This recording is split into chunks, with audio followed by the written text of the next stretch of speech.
Check. All right, we're Arts and Adventure Summits the Airwaves. This is the Ogden Arts and Adventure Show. I'm R. Brandon Long, along with Todd Oberndorfer, and we are your hosts for the greatest podcast in all the land. We have a full trailer here today. Let's get everyone on camera.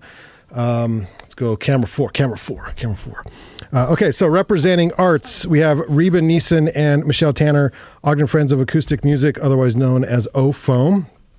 And then JP, Nichole Dye, Michelle Moulder, Powder Mountain. Pow Mow in the house. So, who's running Powder Mountain right now? Do you have a note on the door? Who knows? Who knows? He's still going until 9 p.m. Night shift. Okay, wait, I got to get your... Check, mic check. Yeah, a little better. Okay. Hey, there he is. Corey's in the back. Okay. Corey has a restraining order. Yeah, you stay outside the trailer. 5 feet away from the trailer, yeah. Oh, dear God. Okay. Let's start with OFOAM, shall we? So we have Reba and Michelle with OFOAM, Ogden Friends of Acoustic Music. Michelle, are you the person who started the whole thing? Well, actually, yes. I had a crazy idea to bring a music festival to Ogden. How many years ago? Well, that was 2008 that the idea sprung up. But how long was it stirring in your mind? Like, let's do this. Well, I hadn't been to a whole lot of festivals. I've always been a big fan of live music and going to concerts and things, but loving bluegrass shows. Yeah. But my brother started a festival in Flagstaff in 2008, and I was there, and my mom was there, and we looked around, and we said, we could do this in Ogden. And I knew just the place, Fort Buenaventura. Did you know immediately that you wanted it to be like a nonprofit, or how do you wanted to organize it? Or? No, I didn't know anything about all that stuff. And actually, it was a specific band that really influenced me, and that was the Kruger Brothers. Okay. Just amazing. You know, Jens Kruger plays the banjo, and the tears just start flowing down everybody's face. And magical, you know. And I got to know them because they were friends with my brother, and it was kind of funny. I said, well, I want to bring you to Ogden. And we started at the Egyptian Theater, at Perry's Egyptian. Oh, okay. And yeah, Joel, one of the Kruger brothers, he kind of just talked me through. You need insurance. You need to have a sound system. You know, there's all these moving parts. And I'm like, oh, this sounds really overwhelming. I don't think I can do it. What was your experience before? Oh, well, I really didn't have any, except I've always been a nurse. And I started, my first volunteer gig was for the Olympics at Snow Basin, and it was kind of like a slippery slope. Yeah. And crazy enough, that same year, I also, because of my love of bluegrass and acoustic music, I trained to be a DJ at KRCL. It kind of came together that... and you still do that? I do. Yeah. And I'm just a music fan, and that all I really attribute to my brother, who played in a bluegrass band and just kind of turned me on to all that. But I became obsessed about certain artists, and So you started a festival to bring in your favorite bands. Exactly. Yeah, I think this is a common thing. Todd, that's a good idea. You should think about that. Well, what do you think band sessions is? That's pretty much what I do. Yeah. No, it's true. So I can hang out with my favorite people. Yeah. Yeah, Todd does the audience, the attendees, all of that it's all bonus. It's gravy. That's great, but mostly it's just for me and. Yeah, that's me too. If I didn't bring, and I had like a top 10 list, and I pretty much have worked down that list and. Okay, who have you not got yet? That was one of my questions. Yeah, that's great. That you really want. I really wanted Chris Stapleton. We were so close. I was negotiating, and finally it was a hard no. And I'm like, is it the money? What? Well, turns out that was the weekend that he was releasing his hit record, Traveler. And, you know, Nashville area, you got venues within an hour of each other, you know, or cities, big cities. Yeah. They weren't about to come to Utah for that weekend. And then from then he was like on a trajectory. Yeah. The other ones that we barely missed, the Black Pumas. Just missed them. We're negotiating, and within a week the price had tripled, and Yola was another one. Darn, if I would have just offered another couple of grand, And I'm like, I don't know. Okay. Without giving numbers, give us all the numbers. How much? What are these? Well, what do they charge? Like, what for a top act? Like, how much do we got to pay for these folks? Well, so many people that I know that don't know the music say, well, how about so-and-so or so-and-so? And all these, high names. I'm like, People we've heard if you of. know those names, we can't get them. Okay. So our job is to find the ones that are up and coming, that are fabulous, but yet we can afford them. But But there's been exceptions to that. There have been some huge names that you've brought in. right. And that has to be beyond, like you said, the money necessarily. It had something to do with your beautiful location or some sort of lunch with the two of you and you just won them over. Well, a lot of it is relationships with the agents. And I've grown those over the years, and that's been really fun. And I get to know these folks over the telephone and by email. And then I've had an opportunity to meet them when I went to the Americana Music Association conference in Nashville in 2017. That was so fun. And these relationships really last. And that's what allowed us to get Lake Street Dive, was working with one of the people that started and helped me out from the very beginning, because I was learning. And looking back, they were so nice to walk me through these things. And like this guy also had Elin Jewell, and we've really got to get her back. Oh, yeah. We had Elin in town a few times, and anyway, Chris Favel, he got us Lake Street Dive, and then they went and changed their agency, and It's definitely a timing thing, that's for sure. yeah. We've kind of experienced that in a similar way with muralists, with artists, working with the city. And that's our goal, kind of working with this advisory board, is to try to find those artists before they're truly unaffordable. The visual artist. Yeah, the visual mural. artist. Yeah. Yeah. But it's the exact same situation. Okay, so you do not have to name a name, but I have to ask if there have been any misses. Any misses in the bands that you've booked that have performed and you wish they had not come? Oh, We've geez. had a couple. Ooh, the opposite. That's Nice. brutal. Yeah. No, but that's the kind of the reality of booking bands sometimes. I have one without naming names, Yeah, and it's really the learning experience. a learning experience. And so oftentimes we will have bands play a couple of times because it's cost effective, but also the bands that we would choose to do two sets would do two totally different sets, Oh, so two in the same weekend, because should mention if so you're like not familiar, Saturday it's multiple days. and Okay. Sunday at the festival, but mix it up. Right. And we had a band that we had we had them do 3 sets. They did some festival sets, and we used to do an outreach in downtown Ogden on Monday night after the festival, really to just reach that demographic of folks that would not come out to the fort, but reach some people in town with artists that had come to the festival. And we had a band that played the exact same set 3 times. Yeah. And it was so disappointing. Yeah. Because they had more material. Right. I mean, I think they probably had more material. Anyway, Let's just say they were comfortable with this one set. that's what they had rehearsed, and that's what they were doing. Yeah. So, Michelle, this is a big project. It's a 3-day event. I don't know when it turned into Yeah. that, but when did you get volunteers and some of the best people out there like Reba to help you? Well, Reba came along the next year, and what a godsend. It was our mutual friends. Well, now Ray Baker said, "What? You don't know Reba?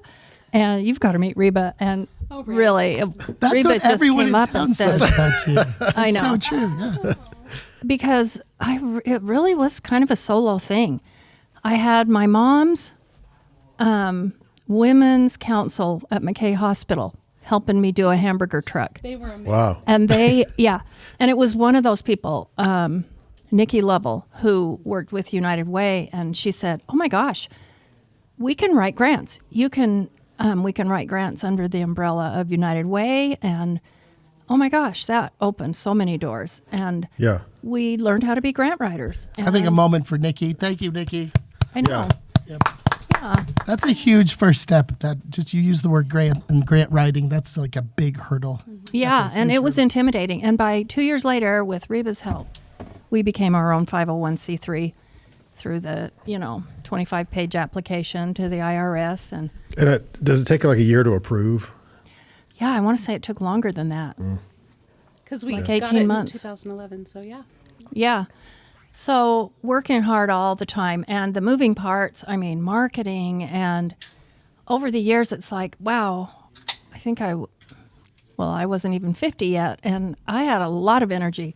I still consider myself pretty energetic, but I look back and I think, oh my gosh, how did I do all this? But I did learn so much, and Reba learned so much along the way. But bookkeeping, I've pretty much been the one on that. I'm trying to work out a way to But you transition guys, you some have stuff. full-time jobs. You didn't quit your jobs. This isn't what you don't have an No. executive director of OFOAM that does that as a full-time job, right? There's no positions at this time other than our volunteer positions. I'm executive director, Reba's co-director. We also have contracted positions of marketing, and we try to reward our team leaders at the festival because they work really hard to manage their pool of volunteers and organize all the supplies they need. And, porta potties, all the stage, the sound equipment.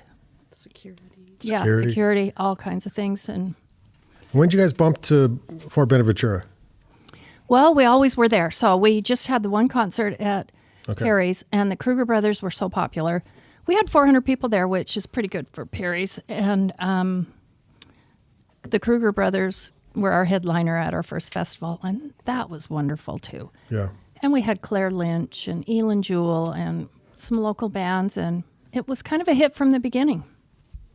Can I just say, so that was my first year at the festival, and I'd been going to a festival in Colorado every year. It was like summer camp for adults, which is why when I discovered Fort Buenaventura Yeah. and the Ogden Music Festival, I knew that I wanted to make this happen in our town because there's just something about coming back to the same place every year and seeing people grow up and seeing families grow up and seeing like people meet and get married and, just different things over the years. It's like summer camp. I don't know if any of you grew up going to summer camp, but I had magical experiences at summer camp. And now that I am an adult and having that same experience as an adult, and I remember that festival, what really touched me was Sunday was raining, remember?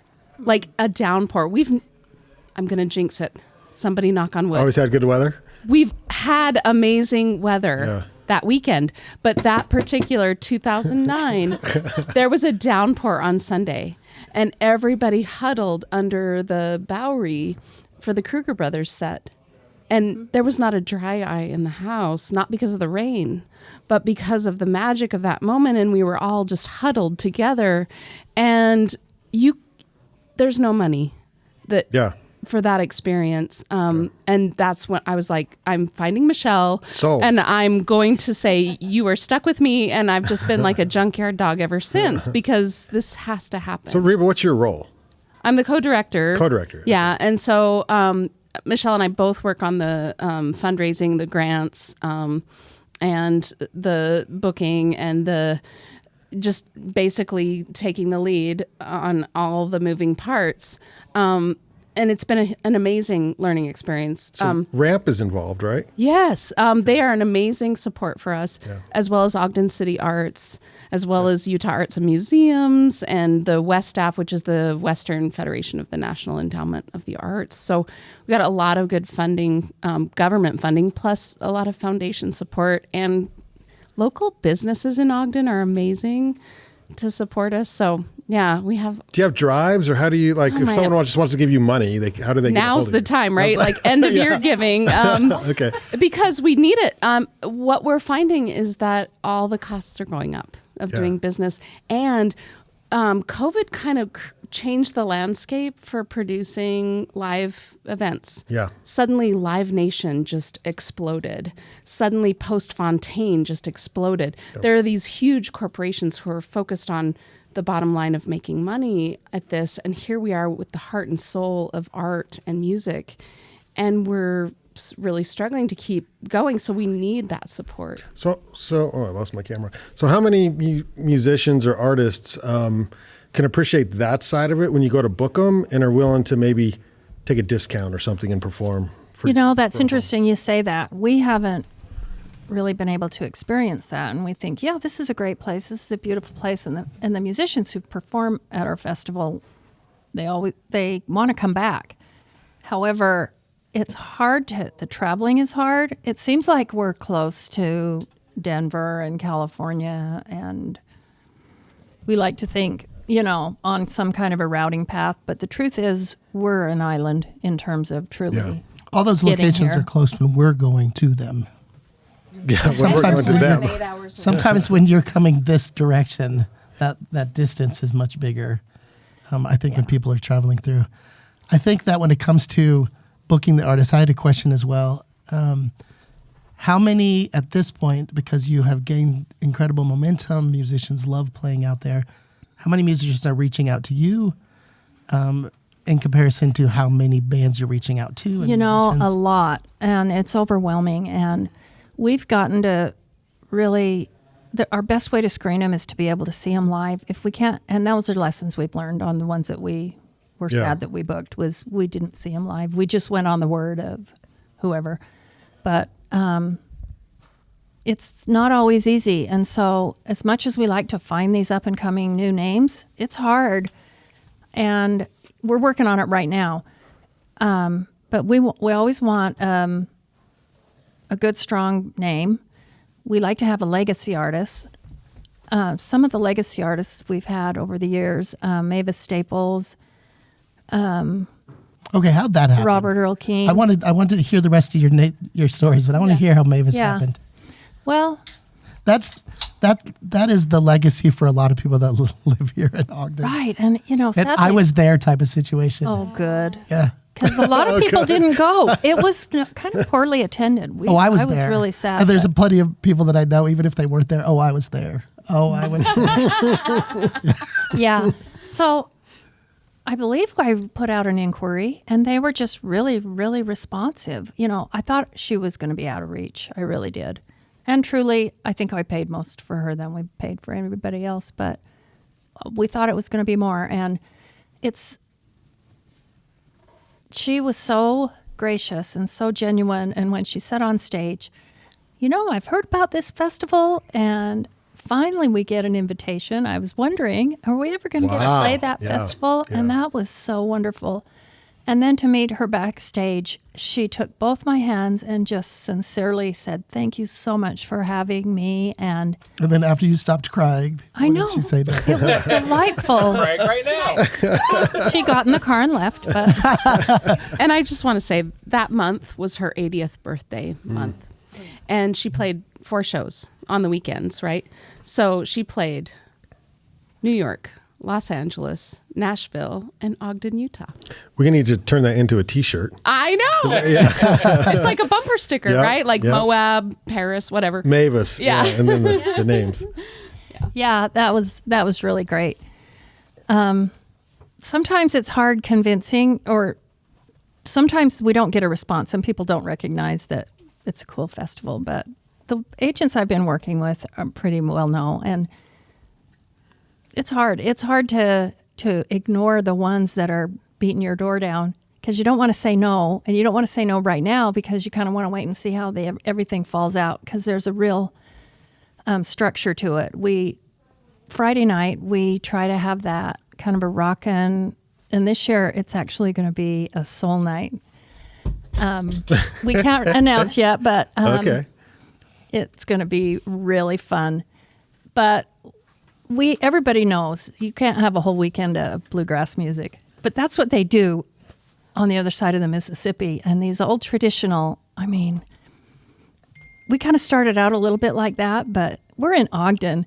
Ogden is an edgy town. Ogden is diverse, and we love to shake it up. But the one thing that we're so proud that we do with our lineup is we have so many women on our lineup, and that's a must. It's fine with me. And we love diversity in color, and we're really trying to make a good work with our Hispanic community. They're 30% of our population, and it's so exciting. Our Dia de And they los show up. Muertos event. They show up, man. They party. Well, They're great. They do when it's their thing. They're people. Yep. But they look around our audience and they're like, I don't know if I'll be comfortable there. There's not. So we're working on it and we're building it.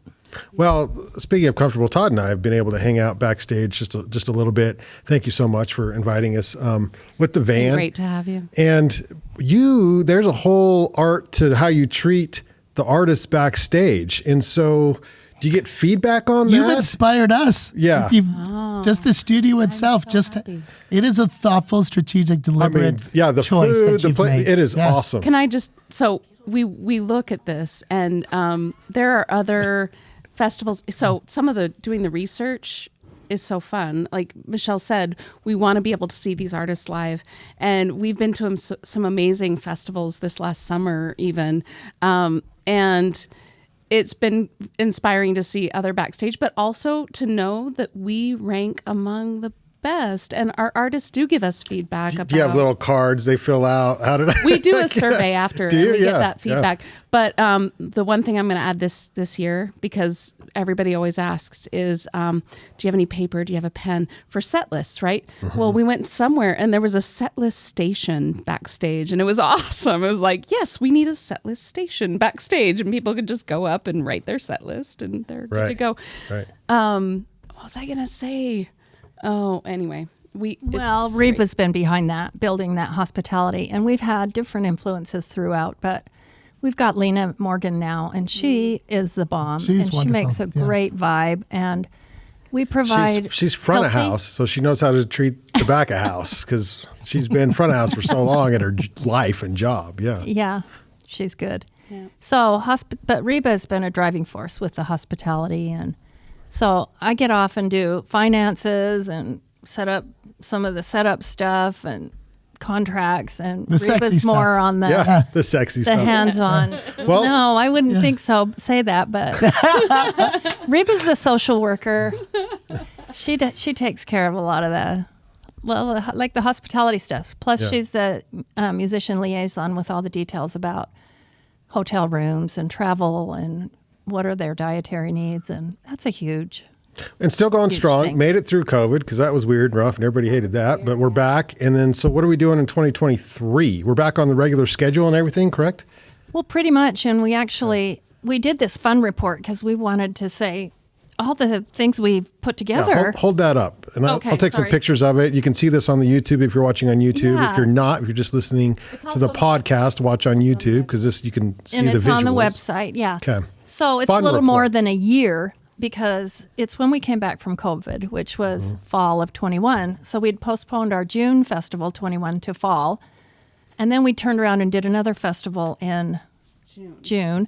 But in between that, we did our first Dia de los Muertos event here at the Monarch. That was a huge success. Yeah. And then we did a snow foam event with the Little Smokies here. And we were like, no wonder we're exhausted. Yeah. But we're back on track, and we've kind of rethought snow foam for this January.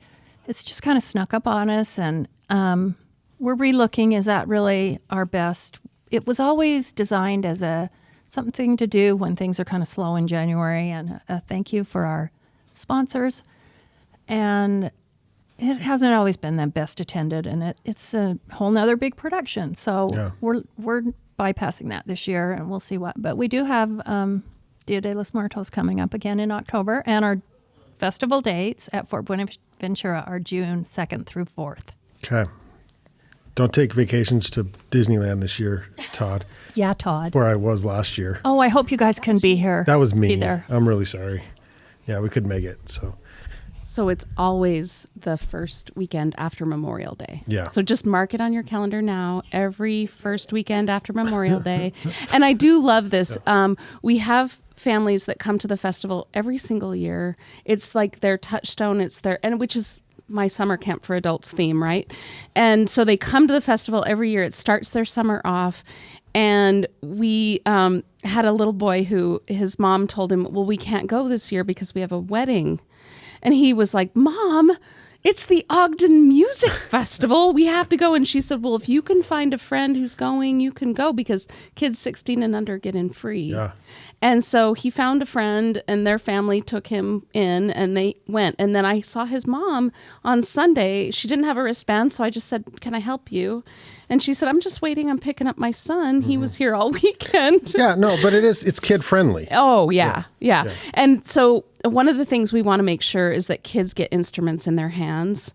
Petting zoo's genius. Yeah, by the way. so we have an instrument petting zoo on site, and we just got a grant for some more instruments to build our instrument petting zoo from Ramp. Thank you, Ramp. Yeah. So we have guitars, mandolins, banjos, fiddles, and we actually are teaching. We're loaning those instruments out during the year and giving kids free lessons if they loan an instrument. The Weber Instrument Lending Library for Weber Acoustic. Can you help me out because I screwed up? I didn't know the difference between a fiddle and a violin, and apparently there is no difference. Like Nope. what It's just in how you play it. I never knew. I thought they were two different instruments. No, same thing. Okay. But fiddle's cooler in my mind. we choose to call it a fiddle. It brings that hillbilly Okay. thing. All right. We bring Fair the hillbilly factor, as Michelle likes to say. So, but during the festival, we have those instruments available for anyone, all folks to put them in their hands and try them out. And I remember some dear friends in town, they had their son there, and the whole weekend, he wasn't even listening to anything on the main stage. He was just in the instrument petting zoo playing all the instruments. And at the end of the festival, he said, Mom, can I get a mandolin for Christmas? And I'm like, winning. Yeah. Yeah, not very many kids ask for mandolins for Christmas, so that is winning. I don't know how Ogden. So on behalf of Ogden, thank you so much for everything that you do, Todd. Oh yeah. It's hard to even say because you two are truly like the most just humble and wonderful people for what you've done, and not just for the summer festival, for the strategic and thoughtful, inclusive. I mean, what you've done with Dia de los Muertos is just, that is going to be, another legacy. And that's going to become I think a destination events itself for just Ogden's Dia de los Muertos events, right? And that's secondary to the big main event that you do. And so just keep doing what you're doing, and then we'll do everything we can to help. Yeah. Oh, goes without thanks so saying. much, you guys. Those were nice comments, and it truly is a labor of love. And sometimes we get a little burned out, and it's great to hear feedback that it's appreciated. You are appreciated. Yes, we love it. And Ogden is such a great town. I think it's perfect fit. I think, and we bring a ton of people from Salt Lake, which is a feather in our cap too, because it's 100 miles away. For the Salt Lake. Northbound, it's 100 miles away. Southbound, it's 20. So, and it's an event space that people who have lived here forever don't even know about sometimes. Yeah, and then they weird, go for a couple of days and they find out this is like my favorite spot in all of town. Yeah, it's a gem. And the camping, oh my gosh, we have so many campers who drive their rigs down the street to camp at Fort Buenaventura for the festival, and there's jams going on through the campground, and everybody's just having a great time and meeting new people. The vibe is what people say on the surveys as the number one thing that brings them is the vibe. And they don't check that that's not a multiple choice question. They actually write vibe. Yeah. They write it. So for people to handwrite that again is a win for us. But I feel like one of the things that really makes it special is just the sheer number of volunteers that come and support the event, and we couldn't do it without that army of volunteers. And name them. We've had so many that have been with us from almost the beginning. Well, we had Brian Smith for a good long while. He started our website, and he was awesome. But Leanne Quinn Ballard has been there from the beginning with the Kids Zone, and she's our school liaison in the Wolf Graham? school district. Yeah, Dave Wolfgram. Dave Wolfram, yeah, he's been amazing with Sustainability. the, You know, he's made he's really helped us to focus on sustainability. And as we go to other festivals, we see that we're really making a difference there. And as we go to other festivals, like Michelle was saying, the camping, we have to get shuttled from the campground to other festivals. This Fort Buenaventura is a gem because you're right there. Yeah. And Kara Twitchell, Sherry will work with merchandising, and she helps us with our talent selections. Tyson Pendleton has been amazing with the campground, and what a great people person. And he's got a new last name now, and I can't remember it. And Carrie Roberts. Carrie Roberts is our project manager, and she is a whiz bang. I'm not kidding. She has developed our ticketing. I wish someone would call me a whiz bang. That's pretty good. She just got her master's degree in business. And, We call you other things. Yeah, fair enough. but I know I'm forgetting people, but Irv Maddox from Maddox calls me up one day and said, I run Maddox Restaurant, and I just love the music you bring and love what you do. And he works all weekend long plus ahead of time. Oh my gosh, he's so I had wonderful. no idea. That's wonderful. Oh yeah. And if you ever come to one of our events with free food, there will always be something from Maddox, and it's always amazing. Yeah.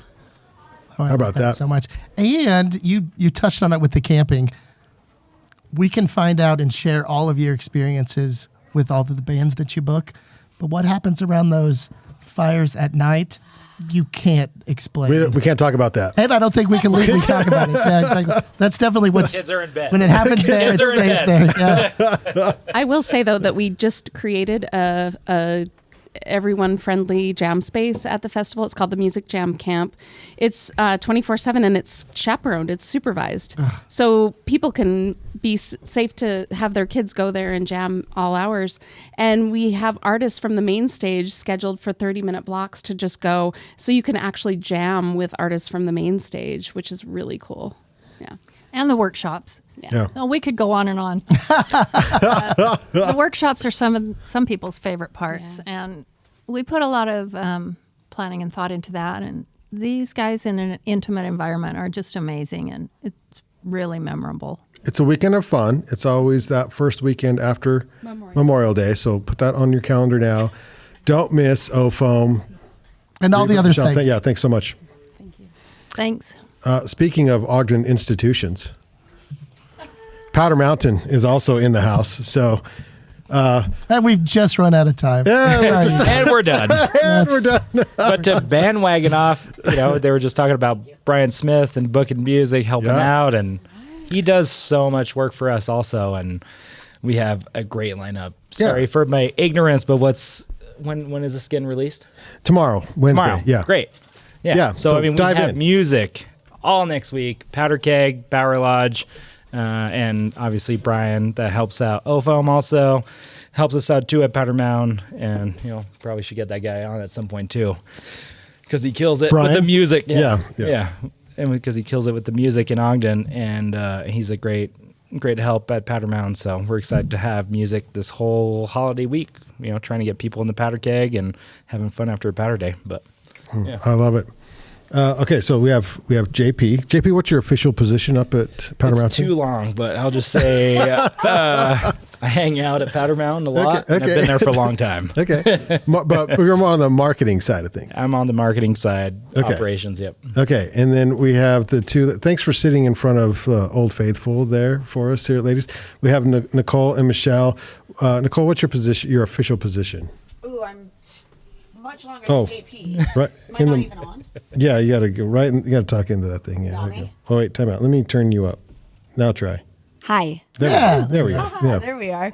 Yeah, a few years longer than JP, but not much. But technically, snow safety director. Snow safety director. Michelle, your position? The assistant patrol director. What? Okay. I assist Mike Otto, our fearless leader patrol director. I'm the assistant. I've heard Patrol you're director. good at what you do. Just so you know. I mean that's what I hear. I'll second So that. okay. So the season, I mean, thank God the season so far has been fantastic. We didn't have to wait until Christmas to open and all that kind of stuff. So Powder Mountain's in full swing. Everything open up there. What's going on with the conditions? So we are going to open Powder Country and Woody's World tomorrow. We opened Lightning Ridge yesterday. Wednesday. Yeah. Yesterday was Monday, I think. We had Paradise on Sunday. We had Mary's Village the day before that. And we'll just keep opening more as we have time to get in there. We've got some snow coming in. We got a storm coming in. So, Nichole, I hear you're also on the Ogden Avalanche board. That is correct. 2 hats tonight. 2 hats tonight. Two hats tonight. Yep. Let's do this. Let's get the conditions, the winter conditions. Now, this is important because if you're a snowshoer, fat biker, anything, even a hiker, because trail runners they'll train year round. You must be aware that avalanches can happen in and around the Ogden area. So, Nichole, what's the conditions for next week leading into Christmas as people like to get out around the holiday? Cool. Yeah. So just to kind of reiterate that, especially this year with snow down to the valley floors, it's a lot different than past seasons. And a lot of times trail runners or snowshoers and stuff like that probably don't have to worry about it. But that's a little bit of a different case if we keep getting the snow, down low like we have been getting. So yeah, currently, I guess moving in, I mean, we've had a great season. Snowpack structure is the opposite of what I just said. It's pretty rough right now. What does that mean? It's just upside down. It's not upside down. Okay. So the base of an avalanche is weak with strong over the top, and there's a lot of weak and a lot of strong coming on top. Right. Okay. So anything that's picture yourself trying to grab reach into like a jar of sugar and try to make a ball out of it, and it just falls apart. That's kind of what's down low or throughout the snowpack. And then you have these really nice consolidated pieces of Play-Doh, if you will. You can make good balls, if you will, good connectivity. So anytime you have strong over the top of weak, we have avalanche problems. It's all relative. Okay. That's like Brandon and I. Yeah. Strong over weak. Strong over weak, yeah. Who is who? I'm with you. Well, we're just going to leave it at We're that. going to talk about that later. I think we're just going to leave it at that. Let's say conditions aren't always optimal. That's all we're saying. Variable, right? Variable. Yeah. It changes Variable. episode to episode. That's snow. Yeah. It's variable all the time. I love it. But yeah, basically we have this bean dip that's going on of multiple different layers in the snowpack right now. It's not one unit like we like to see.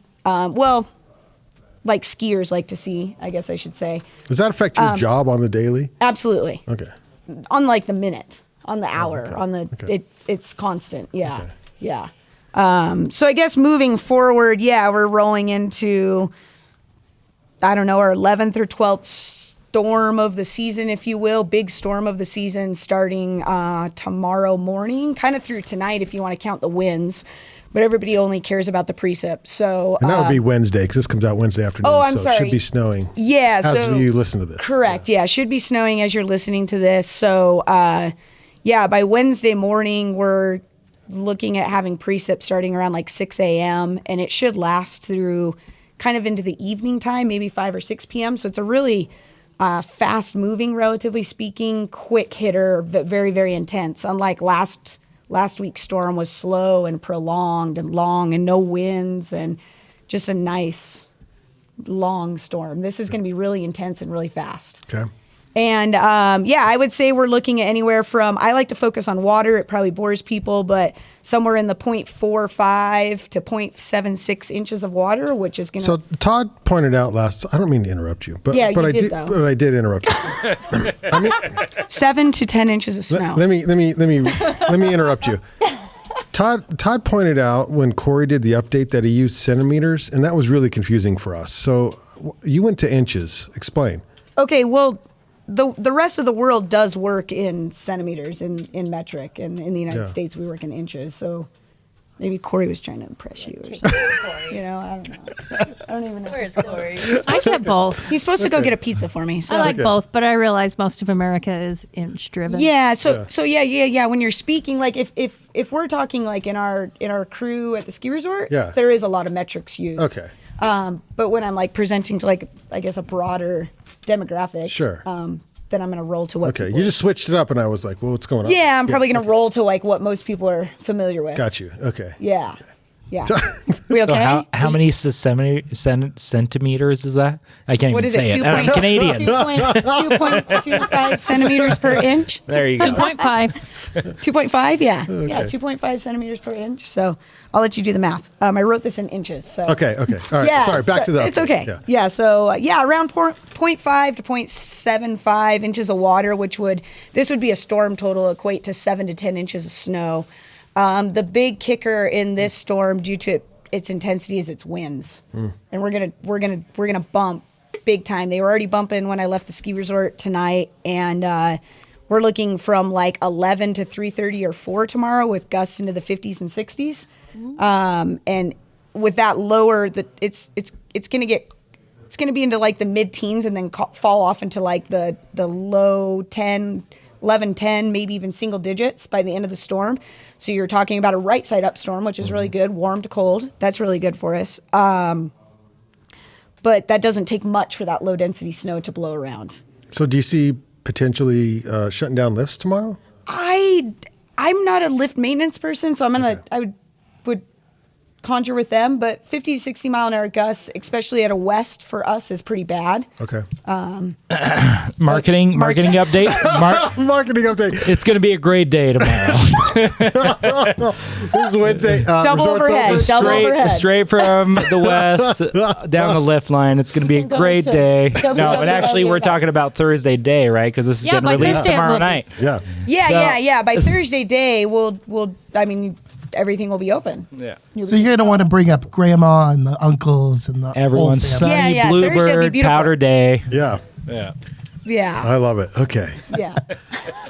Just want to clarify. Yeah. And that's why Powder Mountain needs all of you. I know, man. Gotta keep that We're a balance. beautiful unit that I has love been it. working together for a really long time. A beautiful unit. We want to keep everyone safe. We we're want to a keep unit. everyone on the mountain. Yeah. Yes, on the We got the mountain. balance across the board. On the That's true. mountain. But I mean, it's, Nichole, you and Michelle, you guys can touch more on this, but earliest opening of a lot of our lifts in a long time, which has been awesome. And where are we at? 150% of snowpack for this season? Oh, yeah, we're close. Probably, it might be somewhere around there, yeah. We're like 140 something inches of snow, I believe, on the total, which last year was 178. So we're well ahead of schedule right now. Oh, that's awesome. Well, we need it. Yeah, totally. Apparently, the valley needs it. Totally. Yeah. Yeah, I mean, we have, I think by tomorrow and by today, we'll have over 80% of our terrain open. And by Christmas Day, I think we'll have 100% of our terrain open, which is, it's been a long time. And it's awesome to have that and getting ready for a busy week. And so we're really excited to have everything open. And thanks to these two lovely ladies to get everyone going for this. We're stoked. So Awesome. Okay. I think we keep interrupting you. Is what. Well, I'm wearing two hats right now. Yeah. So I'm speaking for Ogden Avalanche, but then Yeah. Powder Mountain keeps getting brought Okay, up. so let's just do like Ogden Avalanche update. Ready? Go. Go. Okay, Yeah. storm is midday right now because it's tomorrow. Okay. Correct? Right. Use Wednesday. Yeah. Wednesday. Yeah. Yeah. Yeah. This comes out at noon. Yeah. Ish. Okay. Whenever you wake up, Yeah. whenever you get up and going. Yeah. It's a rough life, but someone's got to edit. That's just. Yeah. Oh, that's hard to like think in the future. Okay, I'm forecasting in the future, which is called Wishcast land. So I don't spend a lot of time there. But yeah, I mean, somewhere around 4 to 5 inches of snow has probably fallen by now, and you're looking at another 3 to 5 inches with 60 mile an hour winds. I think the biggest thing when I'm speaking for Ogden Avalanche is avalanches, right? So in the travels with that weak snowpack that we have underneath, the danger is going to rise pretty rapidly. I would say we're going to go from a moderate to a high for sure.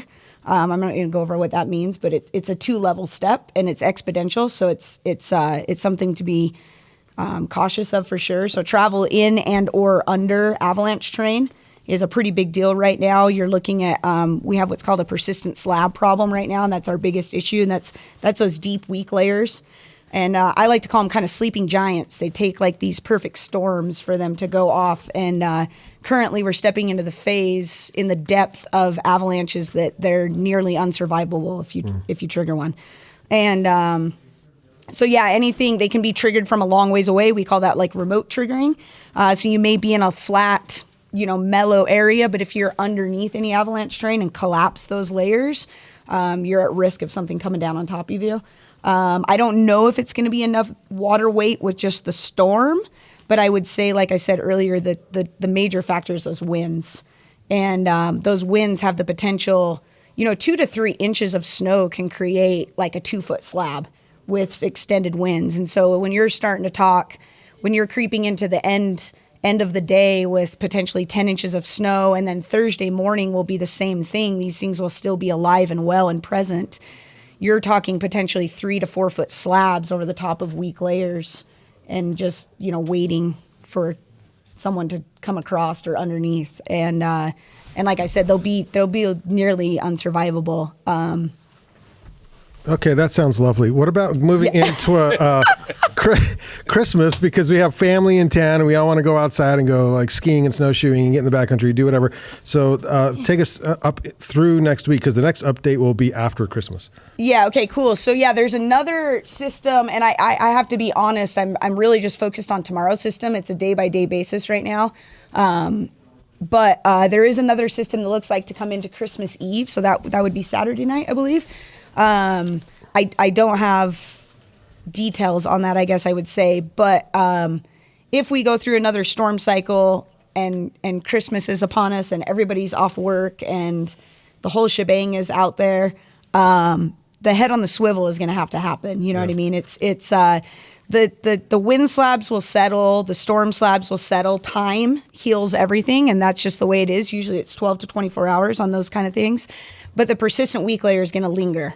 And that's something that we talk about all the time. You can go for these like days and days and days with no avalanches after a storm. And mindset becomes, you start thinking, I got this figured out and we're good to go. And that persistent weak layer can linger still. So I don't know what the danger rating is going to be. I don't really even know what, all this setup is going to bring in the next couple days. But strong caution should be used. Yeah. You know what I mean? And just I don't think really, you even used your note. You didn't even look at your notes. I got all off the top of your head. I know, but so I thought this was just like she's a pro. video. Yeah. And so, well, I also look at this thing like 35 times a day. So the weather model's like a sickly amount of times, addictive. Nichole, thank you. That's helpful. So I appreciate that. I would just avoid avalanche terrain, especially during the holidays. There's gonna be a lot of people out there that you don't know what's going on. You don't know what they're doing. You don't know, Yeah. And just recognizing that it's just not the time and the place right now. Yeah. Hopefully it will become in the spring. JP, you know where it's safe? I don't know. Where can people go to... Inbounds. Inbounds at the resort. Obviously, like at the resort. Yeah, that's where we're gonna go. But if people want to get in the backcountry, they go to which website to learn about Ogden Avalanche? They go to... Yeah, we don't do a forecast for Ogden Avalanche right now, so you're gonna have to still hit the UAC. You can get observations from Ogden Avalanche, but we don't have a forecasting program right especially now. Especially the Instagram. Yeah, especially the Instagram. And then, still currently and should be right now the Utah Avalanche Center's website. Or and it's utahavalanche.org. Yeah, yep, utahavalanche.org. Yep. And Inbounds, Nichole and Michelle are doing it. Yeah. And it's safe and it's great. And everyone should just be in a resort during this time when we're uncertain. And it's the safest place to be. And it's a fun time. We're having fun on the slopes, and we're having fun inside the lodges too. So. JP's job is to book the lodge. Dude, I exactly. know, man. Michelle, you had to work all year this year, right? Yeah. Yeah. It was awesome. So I know we're in the middle of winter. It's hard.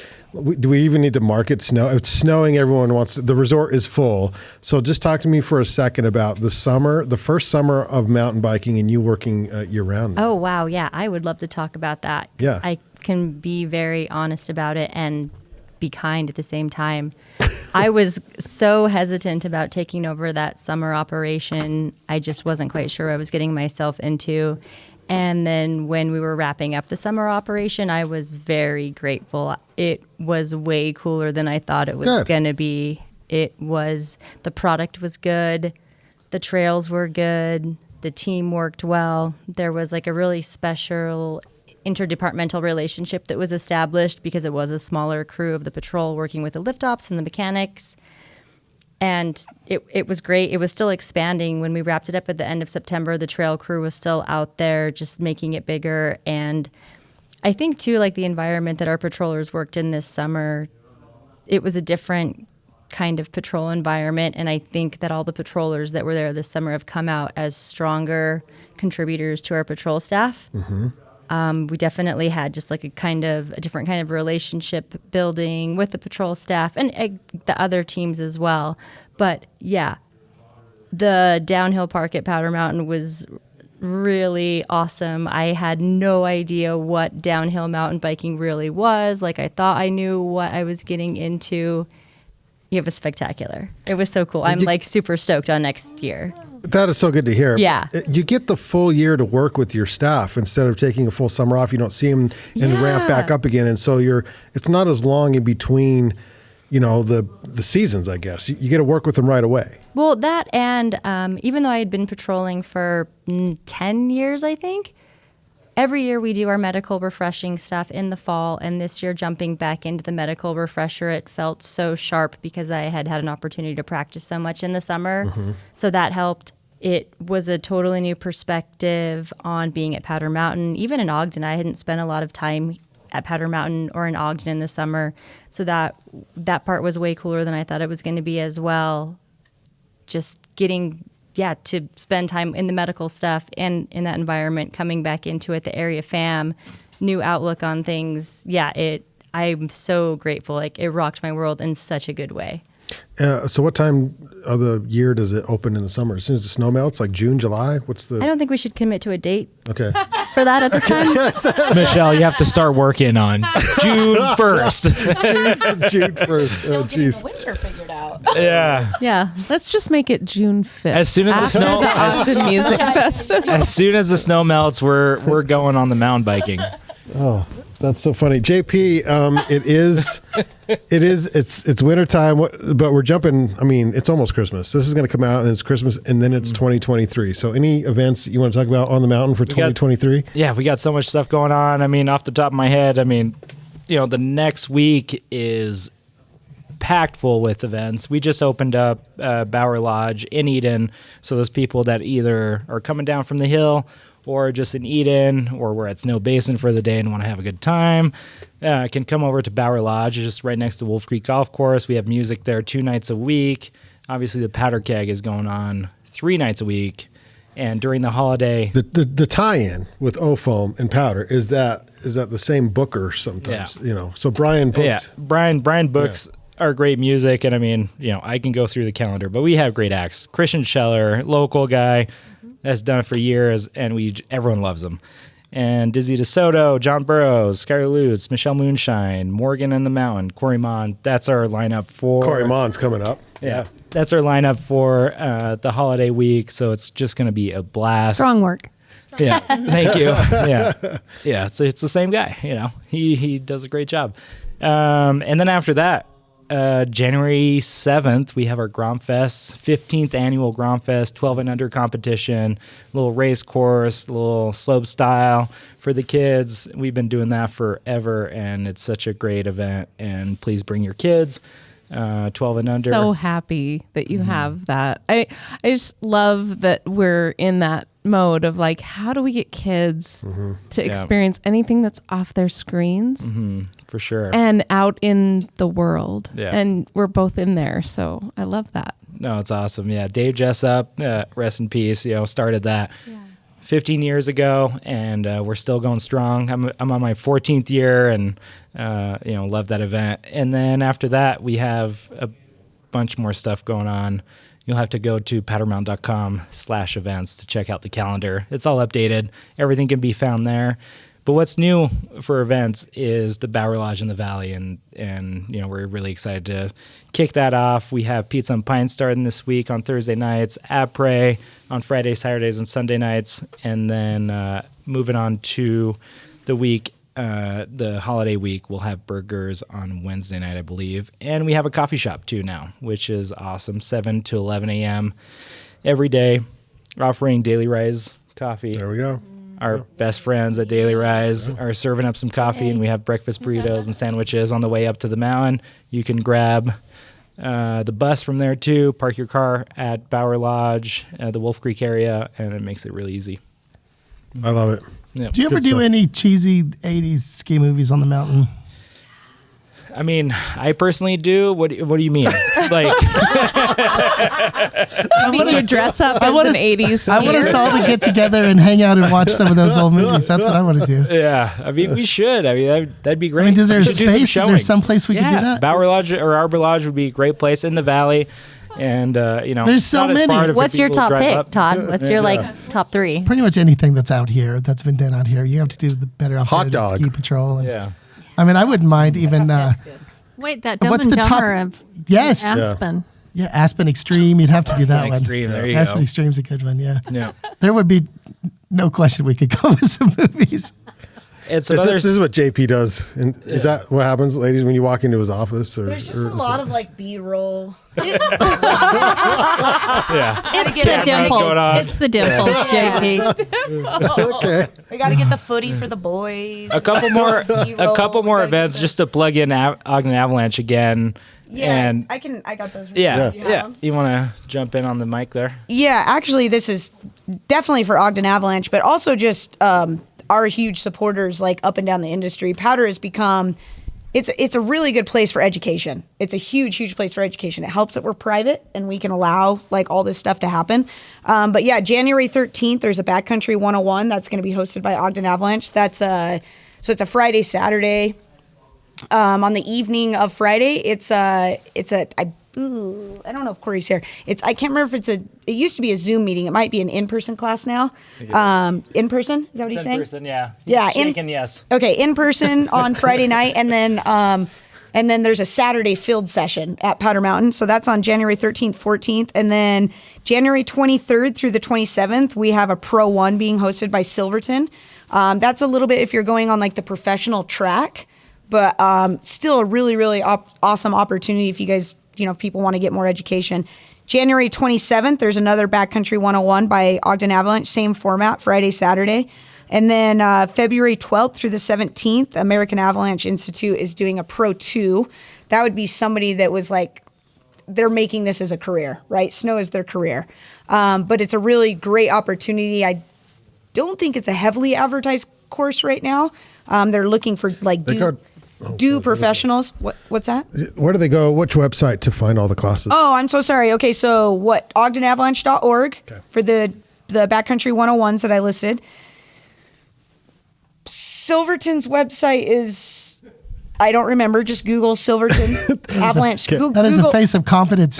Yes, Google Silverton Avalanche School, and it'll take, it's like, I don't even know. Just look it up, people. And the other one is just Google American Avalanche Institute. You'll find it. And then there's also another Ogden Avalanche Backcountry 101 with the Rose Club. So this is kind of a partnered one, but on February 24th.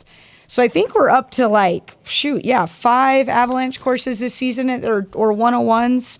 And there was actually already one last week that was taught as well for our industry course. That a big shout out to Ogden Avalanche and Weber State. They help out all of our students, or our new hires, I guess. Mm-hmm. So yeah, we're at 6 Avalanche courses this season, just being hosted at Powder Mountain, and yeah, it's a big deal. I really don't know of any other operation that's teaching that many courses. So there's no excuse. I mean, I think next year you're actually going to everyone's house. Lots of House by house. I don't know how you can beat the 6. I think that's already pretty good. Yeah. It's pretty good. And those range somewhere in the 14 to 16 student range. So there's a lot of people getting some information, which is, or having the opportunity to get some information. Yeah. Yeah. It's really cool what the community's done. And then all these these institutions, even from outside of Utah, that are coming in and recognizing us as like a really good venue for that kind of stuff is cool. I liken it to, and I don't know, I've kind of mentioned this before, but it's like if Todd and I moved to the beach, we would know the first damn thing about rip tides and stuff. Sure. And so you could take the classes. And so if you're new to Ogden and you're going into the backcountry, there's information. Yeah, and even if you're not new to Ogden and you're just looking at picking up these new skill sets or what, I mean, there's people that ski resorts all the time, all day, every day, you know, and they don't know much about it. And these 101 courses are like, that's the kicker for them. Like, that's such a good way. It's a low commitment level, like time commitment level. Mm-hmm. It's a low cost level for you to get like a lot of information, and become really also just immersed in the community, which I think is like the number one thing. Like, you're getting to know the people that are doing this day to day. You can meet that special somebody. You could meet a special somebody. That's true. Yes. I guarantee you that's happened at some point. This guy's brain is in a And different just place. to note a little bit more. Yeah, there you go. Thanks, Don. You want to jump on the team? You'll All fit night right long. in. Blue eyes, brown hair. Todd, do you need a backcountry 101 course? I'm there. Because you just never know. It's a date. As far as the Rose Club goes, and partnering with the Ogden Avalanche, they're doing a great job to getting women out in the field, and we're stoked with Jess and Michelle doing that. And we have a couple other events. They kind of get pretty broad on the snowboarding field. They have a smaller event at Powder Mound that's rail specific, jump specific, and then they'll have a backcountry 101 and a couple ride nights. So all the women out there that have never been on a snowboard or skis that want to try it out, I definitely want them to check out the Rose Club, and I'm it's a great huge fan of the Rose Club. Yeah. Community Like, too. Like, man. Amazing crew of folks. They do Yeah. a great job, and Great job. definitely I'd go love check to out hook their up website. with them and get some friends to do backcountry. I've got my skis, but I haven't done a lot here. A lot of my friends go to Salt Lake, and I imagine it's a whole different scene with less crowds here. Yeah, but- just tell them to go to Salt Lake. and that's okay. Keep them out of going here. to Salt Lake. Yeah, and I was going to ask your popular spots, but I'll save that for another time. Yeah, we'll talk about that later. Yeah, I got to pay extra for that podcast. Yeah. Offline. Offline, yeah. Offline. I just wish Nichole was more passionate about snow safety. Yeah. That's all.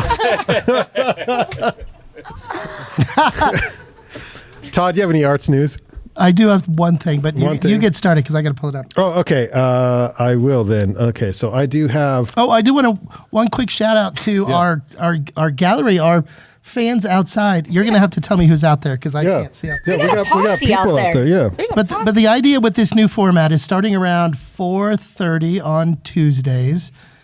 Brandy gets here even earlier. Yep. The drinks start flowing, and you could come hang The out in beers front are of free. in front of the fire, so to speak. We always have a digital fire going in the corner. Bring them in, or are we bringing them in, or what? What's going on? Whoever wants to show Anybody up. wants to come say hi, but and then we record from 5 to whenever we're Damn near done. Yeah. Exactly. Yeah.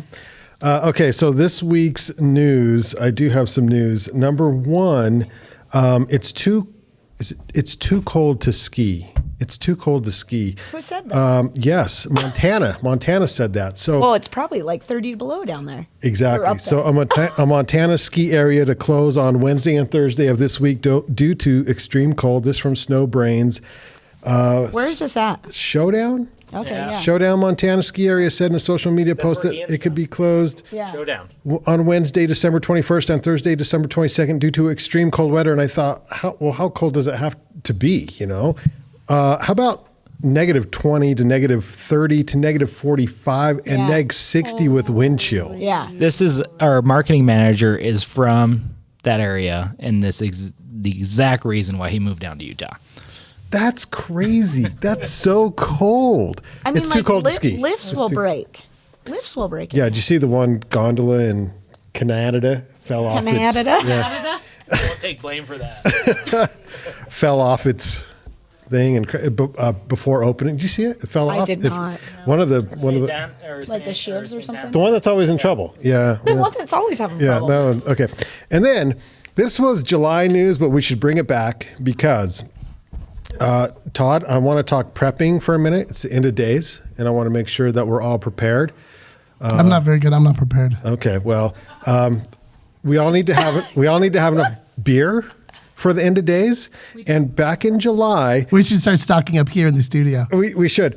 Pabst Blue Ribbon came out with the largest case of beer ever to sell. It is the 1844 pack. They came out with it over the summer. 1,844 beers, measures at a whopping 4 feet tall by 3.5 feet wide, sells for $849. Yes, that's less than 50 cents a beer if you do the math. It's a real thing. It's the I lost my camera. It's the 1844 pack. There's only like 200 and something made, so good luck finding one of these. Where do you find this stuff? I don't Wisconsin. know. Wisconsin. That's but hilarious. where Yeah. do you Where they find- have forklifts. Where do you find this stuff? Where- Chat rooms. I find PBR chat rooms. Yeah, Chat roulette. He subscribes to a PBR chat room. Nicole, this is my job. I gotta he gets scour the paid internet to for scour. important stories the like most ridiculous stories ever. Like where are you gonna find your beer? Or this could For be the a contribution from our friend Yeah. Shane Osgathorpe. I think that's that's true. what it is. Yeah, Yeah. that he probably We did could have stock that. this full of every local beer imaginable, that's but so we funny. must have PBRs for him. if They he actually pops came up. out with it over the July 4th holiday. So it's been out there for a while. So who knows how many of these are left. But yes, for what did I say the price was? $850. You can have an 1840. You show up with that pack at the parties. That's what I'm saying. How do you get it? That's Yeah, what the forklift. a forklift. Yeah. Yeah, it's big. It's big, you but gotta it's spend, like- possible. As Michelle said, where they have forklifts is where this story came from. You gotta buy. yes, You gotta yes. spend $100,000 on a forklift to buy. Or a frat house. I could Frat see this house. in a frat Oh. house too. 1844. Anyway, thank you PBR for helping us prep a little better. We love you. Gosh, that's ridiculous. Todd Arts. All right, I do have one story. Yeah, as you guys know, as some of you might know, I was in D.C. last week visiting my brother. He and his wife had a newborn, and so it was my first niece, Penny. So that was amazing. And so I did have a chance to visit some galleries outside of the state. And so every now and again, I do want to mention some things that I'm looking forward to outside of Ogden, outside of Utah. And so there is one coming up in Los Angeles that's going to be running through January 28th of next year. I think that some of you guys would be down for going with me on this one, so I need to choose a weekend to go out. Using personal items found in the musicians' own homes and storage units, a free exhibition takes a deep and personal dive into the life and career of a pioneering hip-hop trio. But guess the Beastie Boys. The Beastie Boys is like my favorite band. They are the subject of a new exhibition simply titled Exhibit, which opened at the Beyond the Streets and Control Gallery in Los Angeles earlier this month and runs through January 28th, 2023. A gentleman named Roger Gastman put this together. To me, the Beastie Boys were one of the most influential group of artists. They're an important piece of historical and cultural relevance. I think a lot of us might agree. It is the largest collection of memorabilia that's ever been in one place. I don't know if anybody's For been Beastie following- Boys. For Beastie Boys, yes. I hope that's clear. If anybody has heard the last minute of what I was just reading, Let's just make this clear. this is for all the goldfish that are going around the. Who's gonna say their top Beastie Boys Boys song? album? Ooh. 1, 2, You can go Three. ahead and start if you want to. Go ahead. Ill Communication. Ill communication. Yeah. Yeah. I think it's That- that Paul's Boutique probably for me. Yeah, That's- Paul's Boutique. All right, nice. It's every album is good. To tell you the truth, I've been listening nonstop. I don't do the Spotify best of because I don't really listen to Spotify, but there's no doubt I'm that listening the album that I have listened to the most this last year is last year. I believe it was last year. It might have been the year before. Beastie Boys put out a documentary that was amazing. They put out a best of album and a book, and they're really kind of promoting these anniversaries. And that best of album is amazing. And so I probably had that on, just repeat over the last year. I absolutely love them to death. So if anybody wants to go out to LA, I will pick a weekend and we will go. Todd, sorry that the sun's shining right on your face. I'm right used there. to that. Yeah. Did you use sunscreen? Yeah, do you- I'm going to bring the sunscreen next time. next is what I'm time. gonna do. Next time. Okay. Podcast tan. I got some sweet Pit Viper shades for you. Oh, my there we gosh. go. I'm going to need You sunglasses guys to know record about in the Pit trailer. Viper, right? Oh guess my gosh, not. I just skied with them the other day and no fogging and so comfortable. Like, have we heard of Pit Viper? Yeah, Yeah, but I'm telling you, I've never skied in them until this weekend, and it was, they're pretty amazing. yeah. I just ordered a whole box for my whole family. They all handpicked. No, and the packaging's adorable, and the stickers that come with it, I'm totally promoting. Thank you, Pit Viper. You should for see this. the rookies rocking the Pit Vipers. Sunglasses First, my with a kids hat. Out of said, Utah, so "Oh, this we is can't great. wear those. They're too hip for us, Mom." I'm They're like, too hip. Oh man. Oh, they're too I hip. convinced them. You look cool. Yeah, we're there. Oh my God, that's so funny. Okay, well, we're closing out the show. Thanks everyone for being here tonight. This is the last Ogden Arts and Adventure Show of the year. We'll see you in 2023. So that said, I think we should come together, which is the name of the song. It's a Beatles cover by Standards and Substandards on van sessions at the Monarch.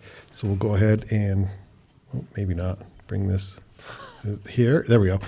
There we go. We'll go ahead and listen to this as we go out, and we will see you next year in 2023.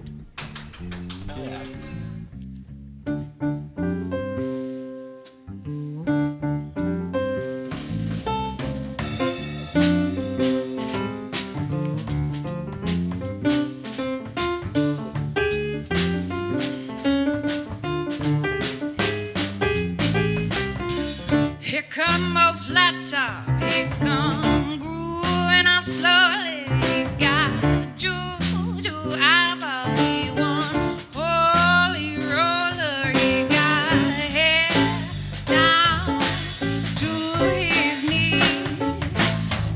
To be a joker, he just do what he please.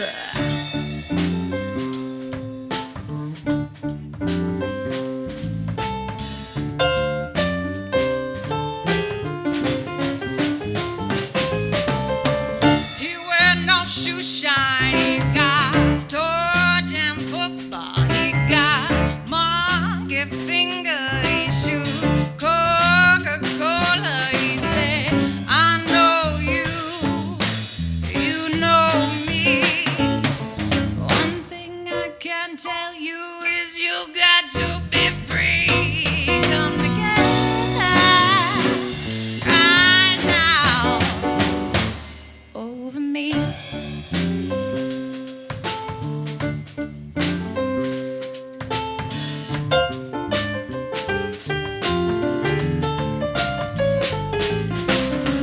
He back production, he got walrus gumboot, he got no sideboard, he won spinal cracker, he got feet down below his knees. One thing I can tell you is you got to be free.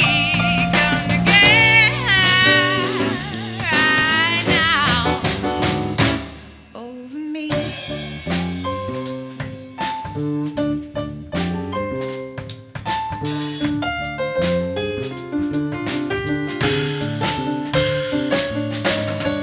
He roller coaster, he got early warning, he got muddy water, he won mojo filter, he say 1 and 1 is 3. Got to be good looking 'cause he's so hard to see. Come together right now over me.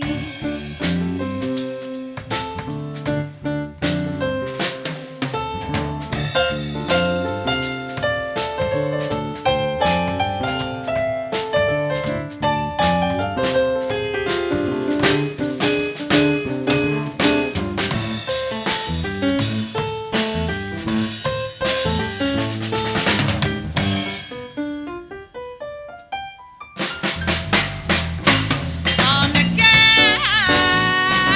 right now over me.